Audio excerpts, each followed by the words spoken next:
Kyalo no yalumbiddwa mu dduuka mwe yabadde abazigu bano ne bamuggaliramu mu mbeera gye tulowooza nti babadde basaba ssente ne bamufumita ebiso. Omukyalo ono yafulumye nga bw'awoggana naye teyatuuse wala nnyo era n'afiira mu kibangirizi ekyo eky'ekizimbe.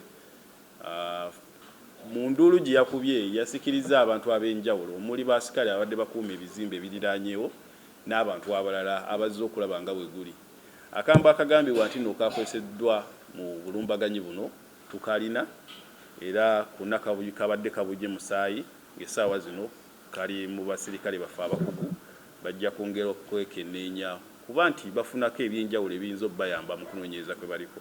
Gw'omulambo gwatwaliddwa mu ggwanika era nga waliwo ne kamera eriraanye ekizimbe ekyo ng'etunuulira wennyini we twasanze omulambo gw'omugenzi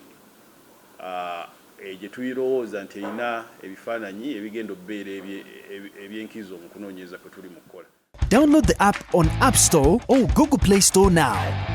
Vision Digital Experience, the future of media.